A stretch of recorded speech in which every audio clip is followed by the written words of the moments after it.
I accidentally overheard my parents decided to leave everything to my brother.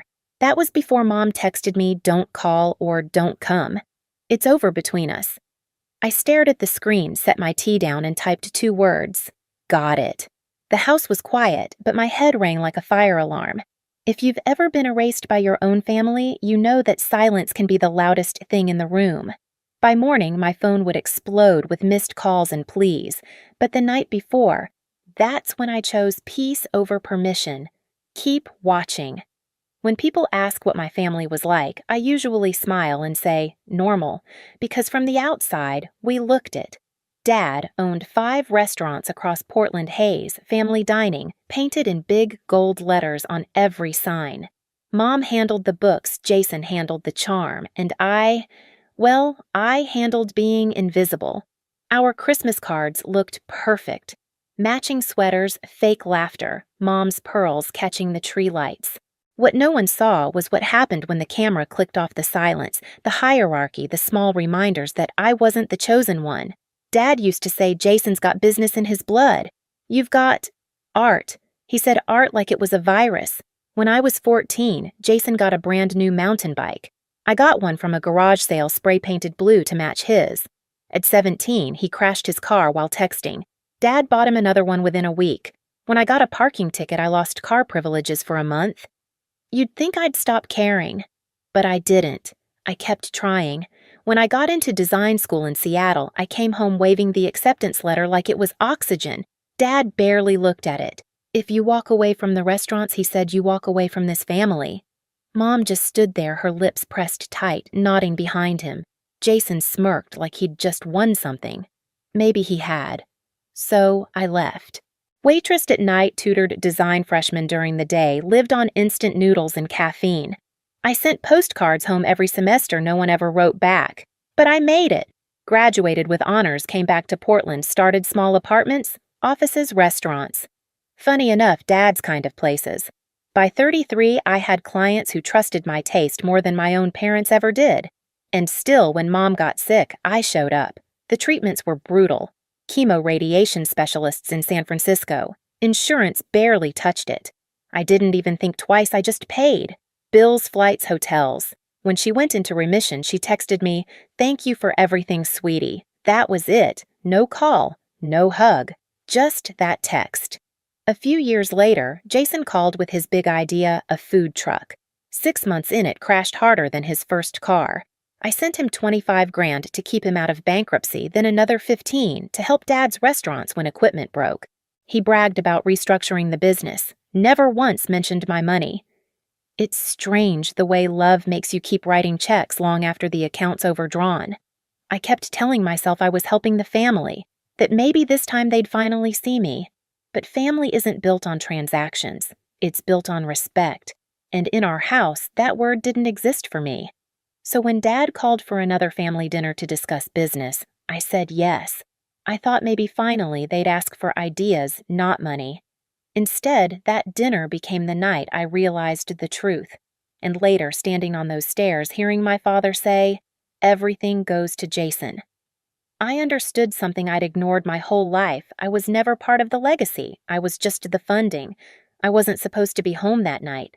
The plan was to grab takeout crash early and forget about the awkward family dinner from the week before, the one where Dad had asked for $50,000 like he was ordering dessert. But when I realized I'd left my old design portfolio in their attic sketches from college I needed for a presentation, I drove over. It was close to 7 p.m. The house glowed warm behind the curtains, the kind of light that used to mean safety. When I stepped inside, the smell of Mom's pot roast hit me first. For a second, it almost felt normal again. I set my keys down quietly, ready to call out, but then I heard my name, Dad's voice. Low, firm. Jason's the only one who actually cares about this family. He's the future. She just goes about her life. Jason's laugh followed, easy and smug. So it settled. Then everything goes to me. Dad's reply cut through me like glass. Everything. The house, the restaurants, the accounts. She's had enough from us already. Mom hesitated. Her fork clinked against her plate. She did pay for my treatment, Stephen. Dad's tone hardened. That was her choice. You don't reward someone for doing what they should have done out of love. And then Jason chuckled again. Guess it's official. I'm the heir. I froze at the bottom of the stairs, heart thudding so hard it drowned out their voices. They were rewriting history, years of sacrifices turned into background noise. I wanted to step in to shout that I wasn't asking for an inheritance, just decency. But I couldn't move. The part that broke me wasn't Dad's words, it was Mom's silence. She didn't defend me, didn't even whisper a protest, just kept eating. I backed away slowly, afraid the creak of the floor would give me away. My fingers brushed the banister cold and smooth like it was watching too. By the time I reached the door, my chest felt hollow. Driving home, my mind kept replaying it like a broken reel. Dad's voice saying everything to Jason. Jason, laughing, Mom, staying quiet. When my phone buzzed that night, I thought it might be guilt. Maybe Mom reaching out realizing I'd overheard. Instead, her text lit the screen like a match. Don't call or don't come. It's over between us. No punctuation, no explanation, just finality. For a full minute, I stared at the message. Then I set my tea down, typed 2 words. Got it. I didn't cry, didn't throw the phone, didn't beg to understand. The clock ticked, the tea went cold, and the quiet of my apartment pressed in until it felt like a living thing. If you've ever had someone you love erase you with a single sentence, you know that pain doesn't explode, it seeps. It rewrites every memory one by one. That night, I sat in the dark, scrolling through every payment I'd made for them, hospital bills, credit cards, restaurant utilities. Every dollar was proof of how much I'd tried to belong, and as I looked at the list, I realized belonging had never been on offer. I didn't sleep that night. The city was quiet outside my window, a thin mist crawling over the streetlights. I sat at my kitchen table phone, face down, staring at nothing. The text kept echoing in my head. Don't call or don't come. It's over between us. You'd think that kind of message would shatter a person, but I didn't break. I froze, the kind of stillness that happens right before a storm changes direction. When the first light of dawn spilled across my counter, I opened my laptop. Emails, invoices, auto payments, line after line of reminders that I'd been financing the same people who'd just cut me off. Mom's prescriptions, Jason's business debts, 2 restaurant utility bills, insurance premiums, all set to renew automatically. Every line tied me to them like an invisible chain. I scrolled once more, then clicked cancel on the first one. Then the next, and the next. Each click sounded louder than the last, a quiet rebellion, a sound only I could hear. I opened another tab, checked my balance. Months of work, late nights, sleepless deadlines, all drained for their crises. I whispered to the empty room, not anymore. By mid-morning, I'd cut every connection, no payments, no safety net, no access. Then I opened the folder that still sat on my table, the business proposal I'd brought to that family dinner. The one they had dismissed, laughed at, ignored. I flipped through each page, cost analysis, renovation plans, new branding concepts. My work, my time, my mind. They'd called it a waste.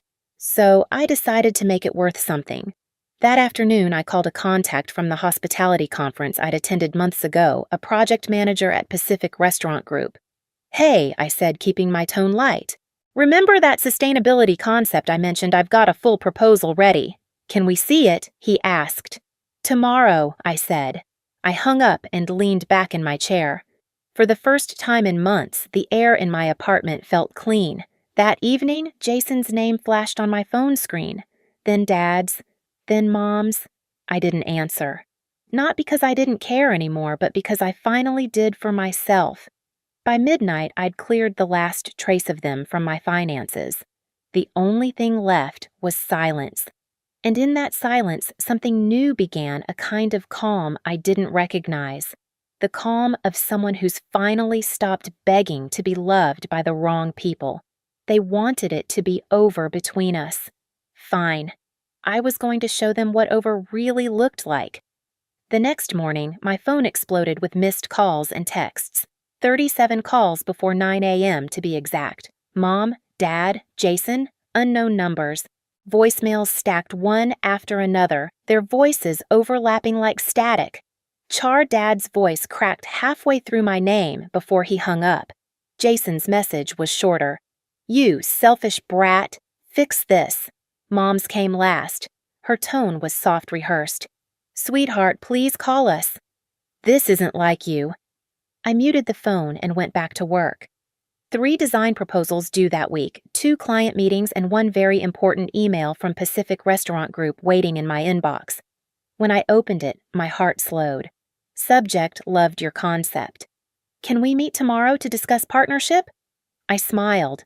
They thought cutting me off would destroy me, but all it did was make room for something better. By noon, the calls turned desperate. Dad sent an email with the subject line, "Urgent, restore payments immediately." Jason texted, "You're ruining the restaurants." Then another "You owe us, Tina." I put the phone face down, poured coffee, and whispered, "I don't owe you anything." That evening, I left the office later than usual. The garage was half lit, a low hum of fluorescent light echoing off the concrete. As I reached my car, someone stepped out from the shadows. "Jason?" "Hey," he said, voice sharp, eyes glassy. "You've been ignoring us." "Busy," I replied. He stepped closer. "Turn the payments back on." "No." His face reddened. "You think you can just walk away? You think you're better than us." I met his eyes. "No, Jason. I think I finally stopped pretending we're family." He clenched his jaw hand, twitching like he wanted to grab me. Before he could, footsteps echoed. Tom, one of my co-workers, appeared with 2 others. "Everything okay?" "Tina." Jason glanced at them, then back at me. "This isn't over." "Yes," I said quietly. "It is." He stormed off, muttering something about lawyers and betrayal, but the tremor in his voice told me he already knew he'd lost control. 3 days later, Madison showed up at my office. Her eyes were swollen, makeup smudged like she hadn't slept in days. "I'm sorry to come here," she said, holding a folder against her chest. "He doesn't know I'm here." I gestured for her to sit. "Jason." She nodded. "You need to see this." When she slid the folder across the desk, papers spilled out: receipts, bank statements, transaction summaries, restaurant funds wired to personal accounts, a Rolex purchase, Vegas trips, first-class flights to Miami, tens of thousands of dollars siphoned out of the restaurant's accounts over 3 years. I looked up. "You found this?" She nodded again. "I've been helping with bookkeeping since we got engaged. At first I thought the missing amounts were mistakes. But it's him. He's been stealing from your parents' business for years." She started crying. "I'm leaving him. I can't marry someone who steals from his own family." I leaned forward. "Madison, you just gave me exactly what I needed." The next afternoon, my phone buzzed again. "Dad, family meeting, tomorrow, 2 o'clock, Bridge Cafe downtown. No greeting, no question, just a demand." Perfect. Bridge Cafe smelled like burnt espresso and rain-soaked coats. They were already there when I arrived, Mom staring out the window, Dad sitting stiff, Jason scrolling his phone. When I approached the table, all 3 looked up in perfect unison like predators spotting prey. Dad spoke first. "Your childish tantrum is destroying the family business." I laughed softly. "Childish. You mean cutting off the money you used without asking Mom reached for my hand. Sweetheart, we can fix this. Just turn the payments back on." I pulled my hand away. "No." Jason leaned back, smirking. "She's bitter. Always has been." I opened my bag, pulled out a small stack of papers. "Funny. You might want to read these before calling me bitter." I laid Madison's folder on the table and slid it toward him.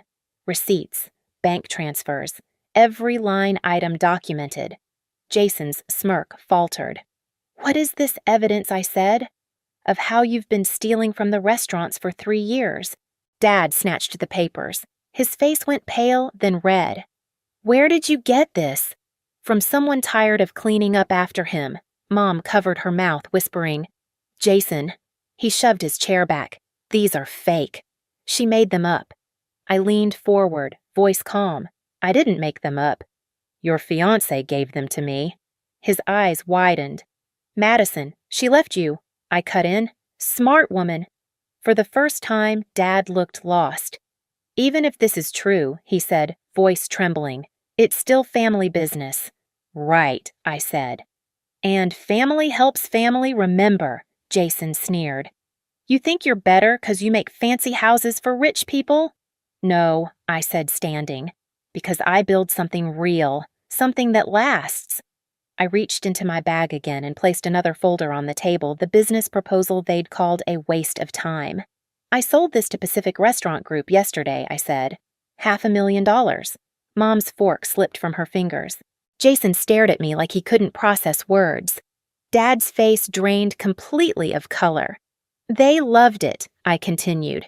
Said it's exactly the eco-friendly design they wanted for all 40 of their restaurants. Looks like my useless degree finally paid off. Jason slammed his hand on the table. You stole our idea. No, I said, calm as ever. You rejected it. Big difference. Silence stretched. The clinking of dishes from the counter filled the air. I took a slow sip of my coffee. Let's see how your chosen son saves you now. Dad's voice came low, almost a growl. You'll regret this. Maybe I said gathering my things, but at least I'll regret it on my own terms. As I walked toward the door, Mom's voice followed weak and trembling. Tina. Please, I turned just enough to meet her eyes. You told me not to call, not to come. Remember, her lips parted, but no sound came. Outside, rain had started to fall, light steady cleansing. I stood under it for a moment, breathing in the air, letting the noise of the cafe fade behind me. For the first time in my life, I wasn't shaking. I wasn't scared. I was free. That night, I came home to quiet. No calls, no emails, no texts. I turned off the lights, poured a glass of wine, and opened my laptop.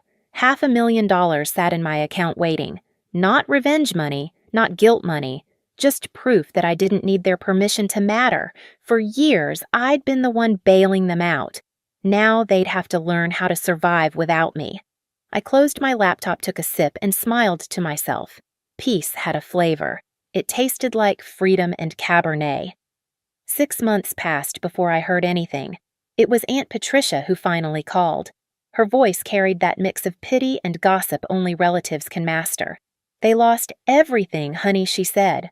All 5 restaurants, gone. Bankruptcy filings, lawsuits, the works. Jason's facing charges embezzlement. Your father's working at a hardware store. Your mother, part-time at Macy's. I didn't say a word. Just looked out my office window at the city skyline, my team laughing in the next room. Patricia hesitated. They asked about you? I think they finally understand. I almost laughed. Maybe. But that understanding's too late. That night, I scrolled through my old messages. Mom's text still sat there glowing on the screen.